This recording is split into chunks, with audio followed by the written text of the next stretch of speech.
Hey, content creators and podcasting hopefuls. If you've been thinking about creating a podcast, then this is the year to do it, and I want to help you. So I love helping content creators in all types of ways, whether you've decided to start a YouTube channel or begin writing to your email list or create a podcast. It's time to get started. So I'm going to guide you through the process of creating your podcast this year, and I'm going to start with 5 simple strategies to help you launch. So let's go ahead and dive into this. Your first step is to define your podcast's purpose and your niche. I say this for all of my content strategy support here on YouTube because if you don't have a game plan for who you're talking to and what you want to focus on, then you just won't have the energy it takes to really lean into your project. So just like I would encourage you to lean into your why when it comes to making content here on YouTube or for your blog or anything else, I'm going to ask you to do the same thing for your podcast. You have to ask yourself questions like, what is your podcast for and why do you want to start doing this?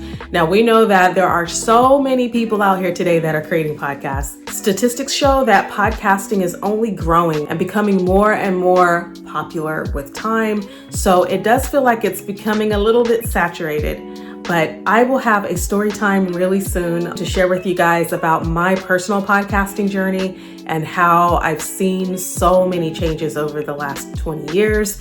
And I'm telling you, podcasting has really taken off, and it is so common now that it's unbelievable the changes that have happened. But it's so easy to create content. This is the day and age and era that if you want to be a content creator, you want to let your voice be heard, now's the time to do it. And this is the year to start. So let's get started. Now, as far as what kind of content you want to create, let's say you want a business podcast.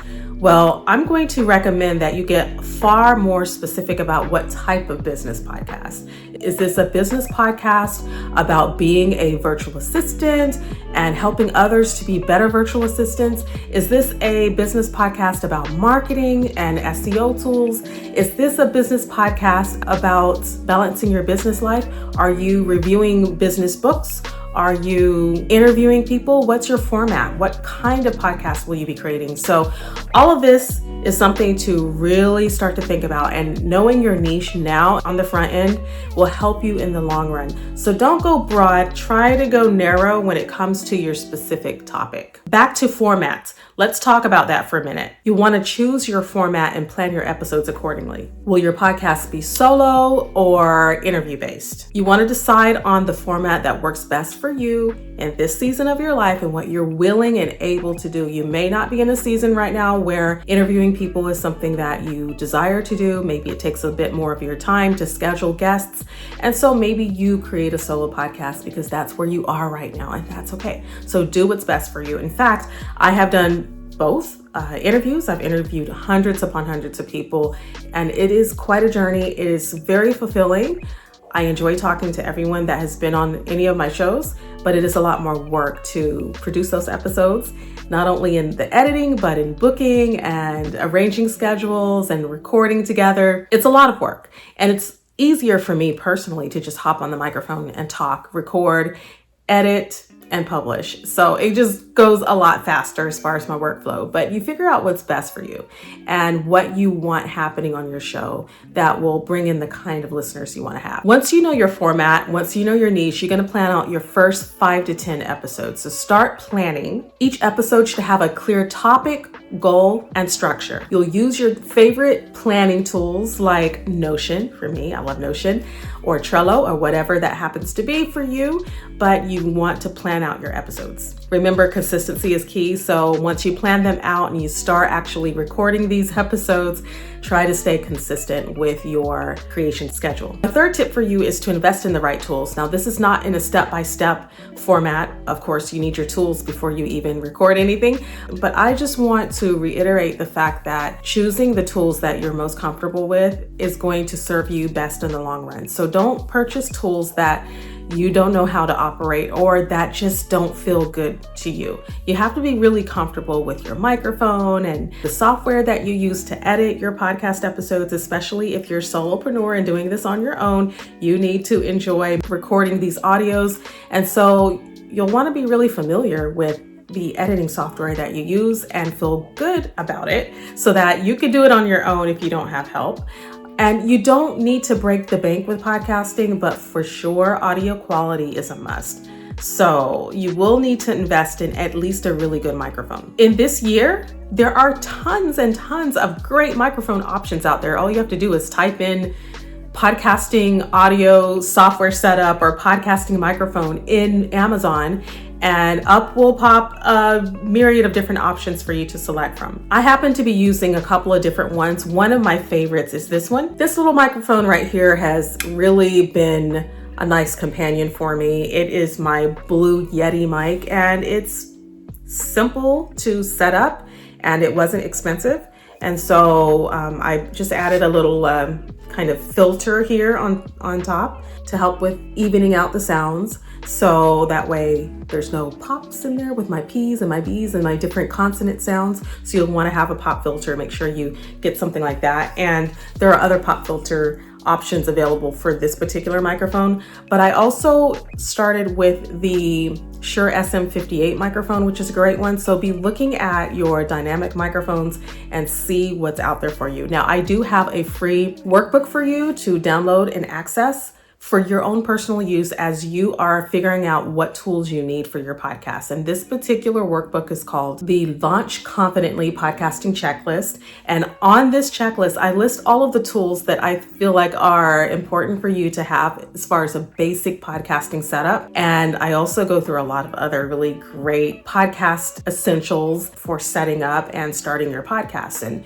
so I want you to be successful with your launch. So check that out. It's absolutely free for you. Go ahead and download it, and the link is below. You'll want to pair your microphone with a great editing software as well. So some of you might like AI, and so you might want to consider something like Descript. And if you want something that's absolutely free, you'll want to for sure check out Audacity. And what I'm using is the Adobe Creative Suite, and from that I edit my videos using Adobe Premiere and my audios using Adobe Audition. I believe we pay a monthly fee for access to Adobe Creative Suite, and you would also have to pay a membership fee or a monthly subscription fee to Descript. And Riverside is also another option, and I believe there's a small payment for that as well. But again, there is the free version if you want Audacity. Check that out, and I'll leave a link for Audacity as well. The next thing to really focus on is your recording, your editing, and your publishing. When you're recording, just make sure that you find a nice, quiet space.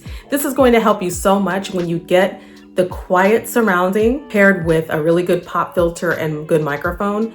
Is going to cut out all unnecessary noises that really distract your listener from hearing you fully and completely. So you'll get at least somewhat close to studio quality audio if you just invest in a good microphone and stay in a quiet room while you're recording. I know that's not always possible if you are a busy person running a business, doing a podcast, while having a family, little kids in the background, someone is in the kitchen cooking, someone else is making noise outside, mowing the lawn, maybe the garbage truck just came through, making all kinds of noise. And so you can't help the outside elements sometimes, and that's why if you can have some type of a soundproof situation, that could help you. Behind me is a little soundproof box that I sometimes use when recording. It's a little disheveled right now, but this is very helpful for me when I am recording and I need that extra sound cushion. So a sound box and putting the microphone right in front of it and recording helps to cushion the echoes and take away some of the extra sounds that are happening in my environment. After a really good recording, now it's time to go back and edit. So that's where your Adobe Audition or your Descript or Riverside or Audacity or something that you're using to edit comes in. This is where you'll want to remove all your pauses, your ums, your uhs, your stutters, anything that you don't want going in the final mix. And this is where you also add in your intros, your outros, your jingles, your music, your bumpers, all the stuff that you want to make your podcast come to life and spice it up a little bit. One other thing you'll want to make sure you have on the front end before you even promote your podcast is to have a podcast banner. So you can have that created or you can create it yourself. If you want to create it yourself, use free tools like Canva to help you make a podcast banner. And all you really need is to make sure you've named your podcast properly, the way you would like to have your podcast known, and put the name of your podcast on your cover art. and maybe add one image. I don't recommend more than 1 or 2 elements on the cover art because then it gets really cluttered. So maybe just a plain background and a picture of yourself, your face. If this podcast is you talking, you could do maybe 1 or 2 people, maybe standing together, maybe back to back, maybe something like that.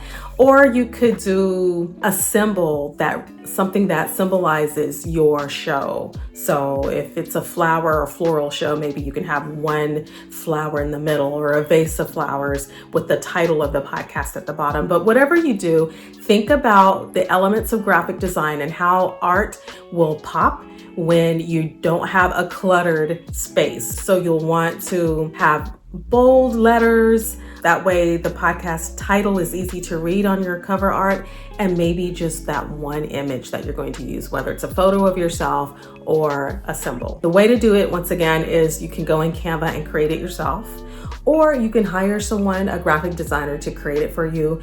And I recommend you do that because it just takes a load off and gives you back your time. So use Fiverr for that. It would be super helpful for you to just communicate what you need to your Fiverr designer and let them handle the cover art for you. Lastly, you just want to publish and promote your work. So it's time to publish your podcast. The way to do that is to have a hosting platform to publish to. Choose from any of the variety of hosting platforms out there. There's so many, and it's so difficult to narrow down what you need until you know what your needs are. But there's Buzzsprout, there's Libsyn, there's Podbean, there's Anchor, and what I like to use right now is Spreaker, because Spreaker has an option for me to host multiple podcasts with one account and with one payment. So that's why I like Spreaker, but there's pros and cons to all of these different hosting packages and companies. So it's really up to you to figure out what you need. My husband enjoys using Podbean because he's able to host his videos on that particular hosting. So not all the podcast hosts will host your video, but Podbean does. So that's why he's chosen Podbean. So we choose our podcast hosting for different reasons. So figure out which one you want to host on. And from there, you'll want to publish your episodes and then release it and share. So the best way to begin sharing your podcast is to make sure that you are listed in podcast directories. Distribute your show in places like Spotify and Apple Podcasts. And once your podcast is live, promote it on social media. Let the world know what you're doing. And then start collaborating with other podcasters. Encourage your listeners to leave reviews at these directories, especially Apple Podcasts. And that way you can start to build up some value that Apple Podcasts recognizes you, your podcast, your show as a valuable contribution to that niche. And you may start to become competitive on the directory. So you'll want to always be asking for reviews. So that's all I have for you on this particular video and podcast episode, because this is probably going to be shared on my podcast as well. If you haven't already subscribed to my podcast that is all about podcasting, I recommend you do that over at Soul Podcasting. That's the name of it. If you want to get more encouragement, support for new podcasters, if you happen to be a new podcaster, check out that podcast. So currently I'm running 3 shows, and that particular one is dedicated specifically to the podcaster. I will also probably be recycling this show on my Her Business Elevated podcast as well. So I like to make good use of my content, and so I might have it in both places. So if you're interested in listening to more content about being encouraged as a woman entrepreneur, solopreneur, you can check out my Her Business Elevated podcast. And don't forget to hit the like button on this video, subscribe to this channel, check the links below for more information on how to grab your free downloads that I shared with you at the beginning of this video. I know starting a podcast is a lot of work, but it's something that is so fruitful and productive for me, and I've enjoyed every single minute of podcasting for 2 decades. And I recommend that if you want to start now. Now's the time. Happy podcasting.